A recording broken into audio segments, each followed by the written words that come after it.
Good morning 11th standard. आज हम एक नया कंसेप्ट सीखने वाले हैं जिसके बारे में पहले मैं आपको थोड़ा समझा दूं।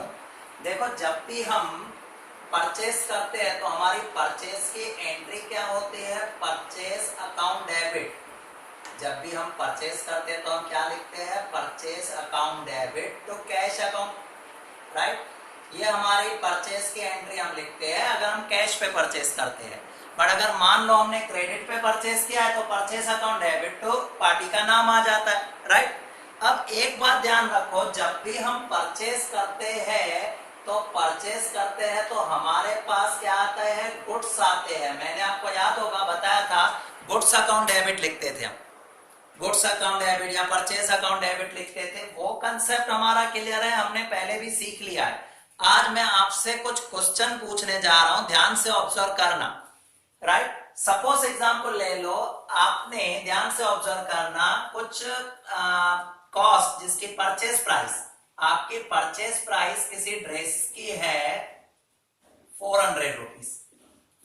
आपकी परचेस प्राइस 400 रुपीज किसी ड्रेस की है और एमआरपी आपने उस पर लगा रखी है 600 रुपीज की। आप उसे सेल कर रहे हो 600 रुपए में, जबकि आपकी जो कॉस्ट थी, आपने एक ड्रेस परचेज की जिसकी कॉस्ट थी वो 400 और आप उसे बेच कितने में रहे हो? 600 रुपए में। ध्यान से ऑब्जर्व करना मैं क्या कह रहा हूं। मान लो आपके पापा अब उसमें से 3 ड्रेस अपने घर के लिए लेके आए, 3 ड्रेस घर के लिए लेके आए हैं। मतलब कॉस्ट के एंगल से अगर मैं काउंट कर रहा हूं तो 400 की एक ड्रेस, 3 ड्रेस की 1200 हुए। अगर मैं एमआरपी के एंगल से काउंट कर रहा हूं तो उसके कितने हो जाएंगे? 1800 होंगे। तो मैं आपको सोचने के लिए कह रहा हूं कि सोचो, मैं जब अपने बुक्स में एंट्री लिखूंगा तो 1200 लिखूं कि 1800 लिखूं? 1200 लिखूं कि 1800 लिखूं? पापा क्या सोचेंगे? मैं कितने की चीजें घर पे लेके आया? नेचुरली वो सोचेंगे 1200 रुपए की, 1800 की नहीं, क्योंकि 1800 में तो हम बेचते हैं, प्रॉफिट इंक्लूड है उसमें। जब भी हम अपने घर की चीजें लेके जाते हैं, अपने घर में यूज करते हैं, तो उसे हमेशा किस पे दिखाया जाता है? कॉस्ट प्राइस पे। एक और एग्जांपल मैं आपको देता हूं इसी से रिलेटेड। मान लो आपके पास 400 की ड्रेसेस पड़ी थी जिसको आप मार्केट में सेल कितने में कर रहे हो? 600 में सेल कर रहे हो। 200 आपका प्रॉफिट मार्जिन है। सपोज, ध्यान से सुनना, सपोज आज दुकान के अंदर चोरी हुई और 100 ड्रेसेस चोरी हो गई। 100 ड्रेसेस चोरी हो गई दुकान के अंदर। अब सोचो, ध्यान से ऑब्जर्व करना, आपका लॉस कितना हुआ? मैं आपको 2 ऑप्शन दे रहा हूं, आपका लॉस कितना हुआ? आप 400 में ड्रेस परचेज करके आए, 100 पीसेस थे, 40 टोटल अगर मैं कहूं 100 पीसेस थे जो चोरी हो गए, 40,000 का लॉस हुआ, या फिर आपका लॉस 60,000 हुआ? सोच के देखो, आप एक नॉर्मल पर्सन के तौर पे सोचो तो आप अपना लॉस 40,000 काउंट करोगे कि 60,000? तो नेचुरली आप काउंट करोगे 40,000, 60,000 नहीं कहेंगे। तो नॉर्मली क्या होता है, कितनी बार कुछ चीजें हमारे शॉप से जाती है, कुछ चीजें हमारे शॉप से जाती है और वो जो चीजें जाती है उनकी कैलकुलेशन हम किस प्राइस पर करते हैं? कॉस्ट प्राइस पर करते हैं। एक्चुअली चीजें 2 तरीके से शॉप से बाहर जा सकती है। एक तो सेल होता है तो नॉर्मली हम एमआरपी या जो भी प्राइस है उस पर दिखा देते हैं, जो कॉस्ट से हमेशा ऊपर ही होती है, क्योंकि हम भी प्रॉफिट कमाएंगे, राइट। बट कुछ चीजें ऐसी होती है जिन्हें हम कॉस्ट टू कॉस्ट किसी को दे देते हैं। फॉर एग्जाम्पल ले लो, मैंने आपको बताया अगर मैं घर के लिए लेके जाऊंगा तो मैं क्या कहूंगा? 400 की एक ड्रेस है, 3 ड्रेसेस मतलब 1200 की ड्रेस हुई। मैं उसको एमआरपी या जो सेलिंग प्राइस है उस पर काउंट नहीं करूंगा।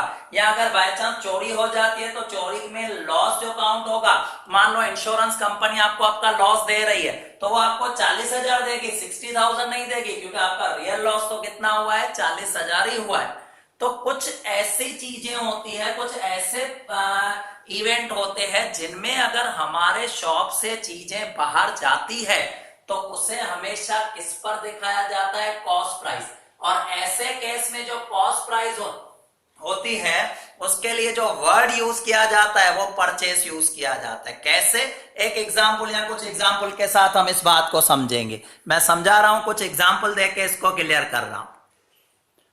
अब आज के इस पॉइंट से रिलेटेड मैंने कुछ ट्रांजैक्शन लिखे हैं। ध्यान रखना, ये जितने भी ट्रांजैक्शन है इनमें सब में जो चीजें जा रही है ना वो कॉस्ट प्राइस पे ही होती है। ज्यादातर चीजें कॉस्ट पे ही होती है। जैसे कि लिखा है goods of 12,000 withdrawn for personal use, मतलब मैं 12,000 रुपए की चीजें घर लेके गया।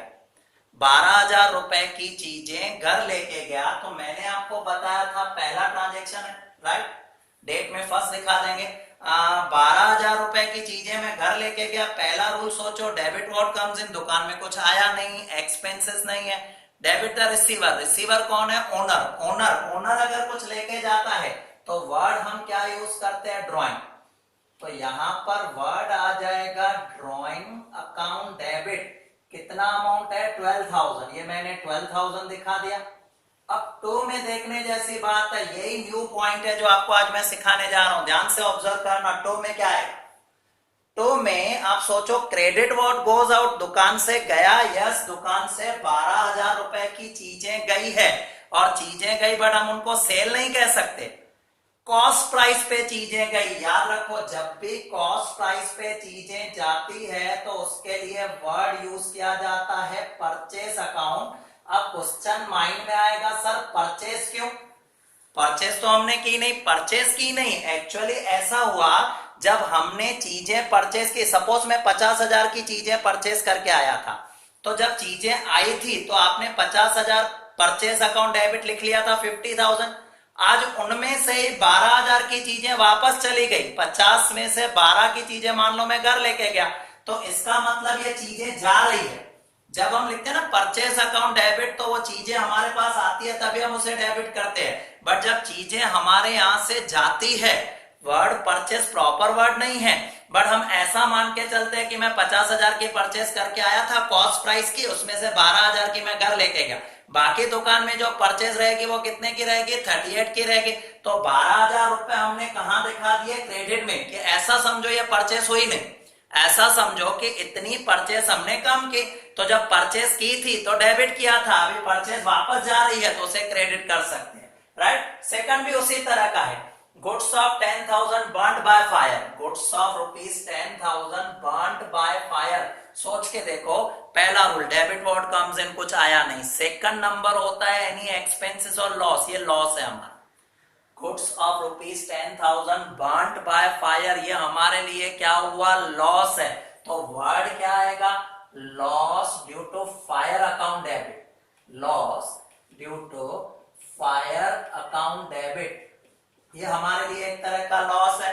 तो मैंने दिखा दिया loss due to fire account debit. अब क्या होगा? क्रेडिट में सोचो, क्रेडिट व्हाट गोज आउट, कुछ गया क्या? यस, चीजें जल गई। अब चीजें जल गई, कचरा हमने फेंक दिया बाहर, तो लॉस हुआ है चीजों का। 10,000 की चीजें, और मैंने आपको बताया था इसमें भी कॉस्ट प्राइस यूज होगी। आपकी 10,000 की चीजें बिकती तो शायद वो 15,000 की होती, 15,000 में बेचने वाले थे।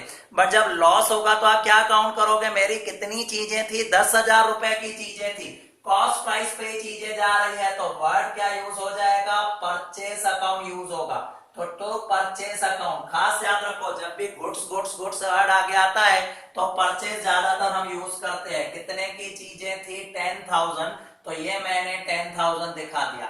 आगे बढ़ते हैं third one, goods of 5,000 distributed as free sample. आपको पता है कितनी बार हम फ्री में सैंपल बांटते हैं, खास करके जो न्यू कंपनी होती है अपनी एडवर्टाइजमेंट करने के लिए फ्री में सैंपल बांट रहे हैं। फॉर एग्जाम्पल मैं आपको दे रहा हूं, ये मार्कर कंपनी ने 25 रुपए में बनाया और मार्केट में 30 रुपीज में सेल कर रही है। 25 रुपए इसकी कॉस्ट है, 30 में सेल कर रही है। कंपनी ने कहा कि चलो अभी कस्टमर तक पहुंचे कैसे, तो सभी क्लासेस वालों को एक एक फ्री में ये मार्कर दे दिया। सभी क्लासेस वालों को एक एक मार्कर दे दिया। अब 25 रुपए का कंपनी की इसकी कॉस्ट है, नो डाउट मार्केट में भले 30 रुपए में बिकेगा। ऐसे टोटल 1,000 मार्कर उन्होंने डिस्ट्रीब्यूट किए, तो कंपनी क्या काउंट करेगी? 25,000 का हमारा खर्चा हुआ। कंपनी क्या काउंट करेगी? 25। 30,000 का खर्चा नहीं हुआ, कंपनी का 25,000 का। किस पर्पस के लिए यह खर्चा किया गया है? Free sample. हम फ्री सैंपल क्यों बांटते हैं? एडवर्टाइजमेंट। तो पहला रूल, कुछ आया नहीं। सेकंड रूल की हम बात करते हैं एडवर्टाइजमेंट, तो ये हमारे लिए एक्सपेंसेस है, और एक्सपेंसेस का नाम जो है वो कौन सा है? एडवर्टाइजमेंट। तो यहां मैंने दिखा दिया एडवर्टाइजमेंट अकाउंट डेबिट। यहाँ मैंने क्या दिखा दिया, एडवर्टाइजमेंट अकाउंट डेबिट, और कितने की एडवर्टाइजमेंट हमने की है, 5000 रुपीज की, तो ये 5000 दिखाया। टू, अब टू में सोचो क्या गया, हमारे यहाँ से चीजें गई, क्योंकि जब भी हम फ्री में सैंपल बांटेंगे चीजें तो जाएगी, कितने की चीजें जा रही है, 5000, तो वर्ड क्या यूज किया जाएगा, वर्ड यूज हो जाएगा परचेस अकाउंट, जो वर्ड यूज होगा परचेस अकाउंट, अमाउंट कितना आ जाएगा, 5000 रुपीज, राइट। फोर्थ पे आते हैं, goods of 5000 donated in temple. कितनी बार हम ऐसा करते हैं, बिजनेस में से कुछ डोनेशन भी देते हैं, टेम्पल में या अनाथ आश्रम में या कहीं भी डोनेशन देते हैं, राइट। तो ये हमारे लिए डोनेशन वो भी क्या है, एक एक्सपेंसेस है। पहला रूल कुछ आया नहीं, दूसरा रूल एक्सपेंसेस, यस एक्सपेंसेस का नाम जो है वो क्या है, डोनेशन, तो हमने रख दिया डोनेशन अकाउंट डेबिट, हमने क्या रखा, डोनेशन अकाउंट डेबिट। कितने की डोनेशन की है, 5000 की, तो ये मैंने 5000 दिखा दिया डोनेशन में। और क्रेडिट का रूल सोचो, क्रेडिट व्हाट गोज आउट, क्या गया दुकान से, दुकान से चीजें तो गई, क्योंकि हमने लिखा है गुड्स ऑफ 5000 डोनेटेड, 5000 की चीजें डोनेट कर रहे हैं। गुड्स जब भी दुकान से बाहर जाते हैं तो वर्ड हम यूज कर सकते हैं परचेज। गुड्स दो तरीकों से जाते हैं, एक सेल, सेल हमेशा होती है ना, उसमें हमेशा प्रॉफिट होता है हमारा, तो सेल वर्ड कब यूज किया जाता है, जब हम प्रॉफिट करके किसी को दे रहे हैं। और कॉस्ट प्राइस से जब भी हम चीजें देते हैं तो वर्ड यूज होता है टू परचेस अकाउंट। फोर्थ हो गया, आ जाते हैं फिफ्थ पर, goods of 3000 stolen from godown, 3000 की चीजें चोरी हो गई, 3000 की चीजें चोरी हो गई, तो एक तरह से ये हमारा क्या हो गया, लॉस हो गया। कैसे लॉस हो गया, पहला रूल कुछ आया नहीं, सेकंड ये एक्सपेंसेस या लॉस, तो लॉस है, तो यहां पर हम क्या लिखेंगे, loss due to stolen goods account या stolen account debit, loss due to stolen account debit. तो यहां से क्रेडिट में क्या आएगा, क्रेडिट व्हाट गोज आउट, क्या जा रही है, चीजें जा रही है। अब चीजें जब जा रही है तो मैंने आपको क्या कहा, वर्ड क्या यूज होगा, परचेज यूज होगा, तो यहां पर आ जाएगा परचेस अकाउंट, और अमाउंट में आपका आ जाएगा 3000, ये मैंने 3000 दिखा दिया, राइट। लास्ट ट्रांजेक्शन पे आते हैं, जो लिखा है goods of ₹500 destroy due to rain, बारिश में आपकी 500 रुपए की चीजें खराब हो गई, डिस्ट्रॉयड हो गई, चीजें तो चली गई, राइट, लॉस तो हुआ। तो ये लॉस किस चीज के लिए हुआ है, रेन के वजह से हुआ है, तो loss due to rain account debit, loss due to rain account debit to. और चीजें तो चली गई, मैंने आपको बताया चीजें अगर जाएगी तो वर्ड क्या यूज होगा, परचेस, तो हमने क्या दिखा दिया, परचेस अकाउंट 500। तो इस तरह से अगर चीजें दुकान में से बाहर जा रही है किसी भी पर्पस के लिए तो वहां वर्ड होगा परचेस। बट अगर हाँ सेल कर रहे हो तो वहां पर हमारा वर्ड आता है सेल, क्योंकि हम क्या कर रहे हैं, उसमें प्रॉफिट अर्न कर रहे हैं, राइट। तो यहां पर अगर हम देखें, यहां पर अगर हम ऑब्जर्व कर ले तो आपका जो प्रॉफिट है वहां पर है, प्रॉफिट है तो सेल वर्ड यूज किया। बाकी कॉस्ट प्राइस पे अगर चीजें जा रही है कॉस्ट प्राइस पे तो उसके लिए वर्ड यूज हो जाएगा परचेज। अब हम कल एग्जाम्पल नंबर 5 करने वाले हैं, बिल्कुल सेम ऐसा ही है, आधे से ज्यादा चीजें तो आज आप देखोगे तो समझ में आ जाएगी, बट आप आज मत करना, कल हम उसे डिस्कस करेंगे, पूरे का पूरा उसी टॉपिक पे डिपेंड करता है। तो कल मैं आपको एग्जाम्पल नंबर 5 करूंगा, और कल कुछ स्टैट्स का 1-2 लेक्चर भी मैं रखने वाला हूं, तो अकाउंट के साथ साथ आपका स्टैट भी स्टार्ट हो जाएगा। Okay, bye.